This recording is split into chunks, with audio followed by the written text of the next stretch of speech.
On va faire une expérience tout de suite et j'espère que vous allez y participer. Vous n'avez pas besoin d'être dans des conditions particulières.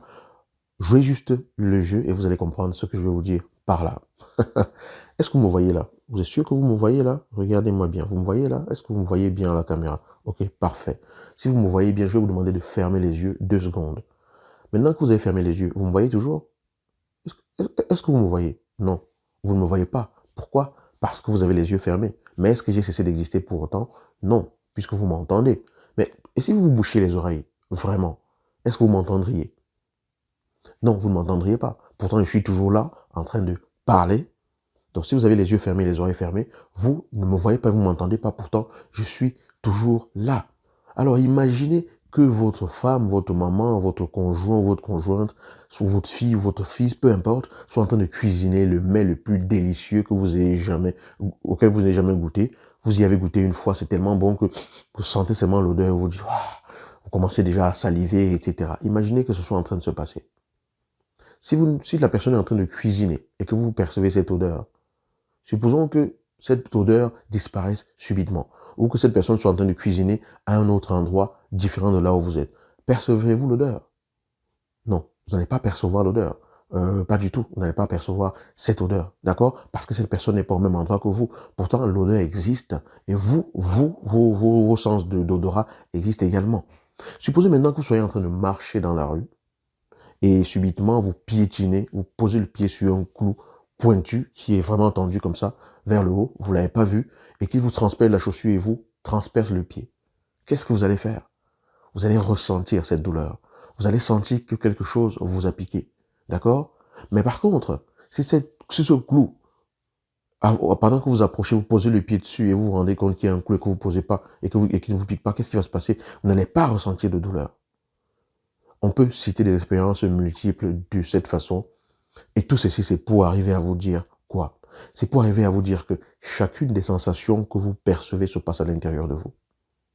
Vous me voyez parce que vous avez les yeux ouverts et que la lumière qui tombe sur moi est captée par votre œil. L'image est inversée, vous l'enregistrez sur votre rétine et vous me voyez. À partir du moment où vous fermez les yeux, la lumière n'entre plus dans votre œil et vous ne recevez plus rien. Vous ne faites plus l'expérience de me percevoir. Donc en fait, vous me voyez sur votre rétine. Vous me voyez en vous. L'expérience visuelle que vous êtes en train de faire, vous la faites en vous.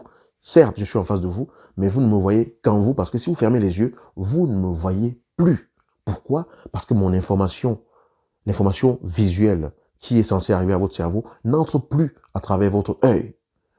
Le clou, qu'est-ce qui se passe? Vous posez le pied sur un clou, le clou vous pique et les nerfs qui sont au niveau de votre pied captent l'information de sensation de piqûre, remontent jusqu'à votre cerveau et votre cerveau identifie ça comme une piqûre et vous enlevez le pied. Pourquoi? Parce que vous avez été en contact avec ce clou et que vos capteurs cutanés ont transmis l'information. Si vous avez des capteurs cutanés qui ne fonctionnent pas, comme chez un patient diabétique ou chez un patient qui a une atteinte des nerfs sévère au niveau des pieds, il peut être piqué sans s'en rendre compte. Pourtant, le clou est là, mais l'expérience de la douleur, il ne la vit pas parce que la transmission de la douleur en lui n'existe plus. Donc, ce que je veux que vous compreniez ici, c'est que chaque expérience que vous vivez se passe en vous. On peut avoir des déclencheurs d'expériences à l'extérieur de soi. La plupart des déclencheurs d'expérience sont à l'extérieur de soi. Mais ce que je perçois comme douleur se passe en moi. Je n'ai pas mal dans mon sac. Je n'ai pas mal dans mon téléphone. J'ai mal en moi. Je ne vois pas l'image qui est en face de moi dans mes chaussures. L'image que je vois en face de moi, elle est en moi. Et c'est exactement la même chose lorsque quelqu'un fait quelque chose qui m'énerve. Je m'énerve parce qu'il y a quelque chose que je vis en moi. La personne peut se mettre à dire des choses blessantes. Si je ne les entends pas, je ne suis pas blessé. Quand les gens sont en train de faire des commérages sur vous ou alors de colporter des rumeurs sur vous, si vous n'êtes pas là et que vous n'entendez rien, vous ne pouvez pas être blessé par ça. Vous ne pouvez pas être dérangé par ça parce que ça n'arrive pas en vous. Ça n'entre pas en vous. Vous expérimentez tout ce que vous expérimentez à l'intérieur de vous. Chaque expérience se passe en toi. À partir du moment où je comprends ça, que je comprends que chaque sensation que je vis, qu'elle soit agréable, qu'elle soit désagréable, tout ce que je perçois consciemment et que j'interprète d'une certaine façon, se passe à l'intérieur de moi. C'est mon système qui interprète cela. Dans le cas de la douleur, c'est mon cerveau qui interprète ce truc qui m'a touché le pied comme étant de la piqûre. Et c'est différent si quelqu'un me touche, le cerveau capte la sensation de toucher et il dit « Ah, on m'a touché ». À partir du moment où les capteurs sont perturbés, parfois il y a des patients, vous les touchez, et vous touchez et ils crient parce que le capteur est perturbé et exagère la douleur. Ou alors vous touchez et vous dites je ne sens pas parce que le capteur est touché et n'arrive plus à analyser. Chaque capteur capte quelque chose de différent. En vous, il y a des capteurs émotionnels. En vous, il y a des capteurs de plein de choses.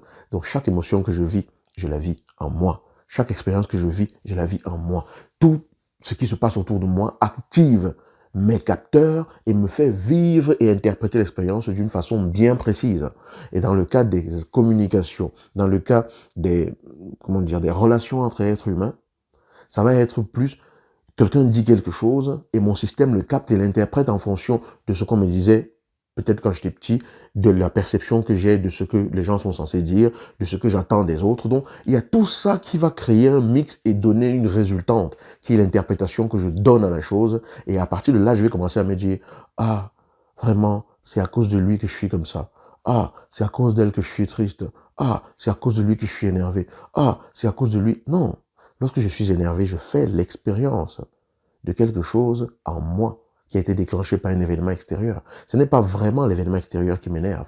Parce que je n'étais pas présent quand ça se passait. Si je n'avais pas été au courant que ça s'est passé ainsi, je ne me serais jamais énervé. C'est parce que je suis exposé à cela, que je suis dans la présence et dans la réceptivité de cela, que ça déclenche en moi de l'énervement. Mais ça se déclenche en moi.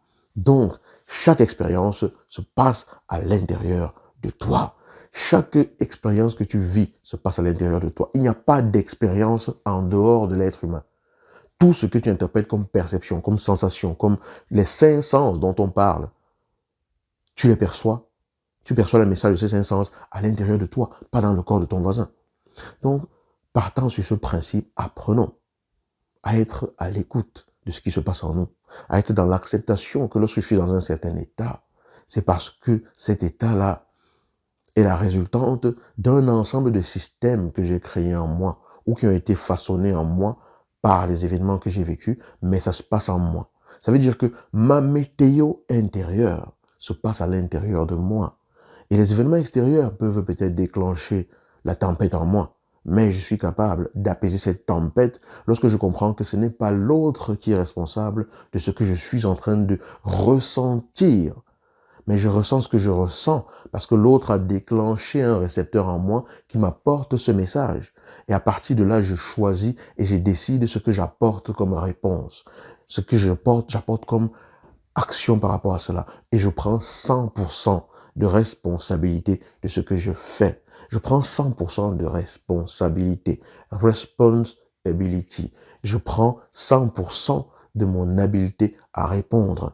Responsabilité, ça veut dire l'habilité à répondre. Responsibility. L'habilité à répondre à ce qui se passe à l'intérieur de moi. Oui, il y a des choses qui sont déclenchées. Je reçois les messages de ce qui se déclenche et je décide. Parce que je suis 100% responsable de ce qui se passe en moi et de ce que je fais de ce qui se passe en moi. D'accord? Donc, quelqu'un peut très bien vous dire des paroles blessantes qui vous blessent véritablement. Mais vous décidez, parce que vous êtes responsable à 100% de ce que vous allez produire par la suite, de ne pas agir de la même façon. Maintenant, si quelqu'un vous dit une parole blessante et vous faites la même chose en retour, il n'y a pas de jugement dans cela. Mais ce n'est pas à cause de cette personne que vous le faites. C'est simplement parce que vous avez choisi d'agir ainsi en retour. Parfois, c'est instinctif. Parfois, ce n'est pas conscient. Mais ça reste le fait que c'est vous qui le faites. Donc, quand vous le faites, vous n'allez pas dire « Oui, je te frappe parce que tu m'as frappé ». Non, je te frappe parce que tu m'as frappé et que j'ai décidé qu'il fallait que je te frappe. C'est comme ça, tout simplement. Avec cette perception-ci, on apprend à ne plus en vouloir aux autres pour ce que l'on vit à l'intérieur de soi. On apprend à prendre la responsabilité de sa vie. Et on apprend à être maître de son navire. On apprend à naviguer dans sa vie. On apprend à piloter sa vie. Et c'est ainsi que l'on reprend pleinement les rênes de sa vie. Voilà. Telle est la perception et l'expérience que je voulais partager avec vous aujourd'hui.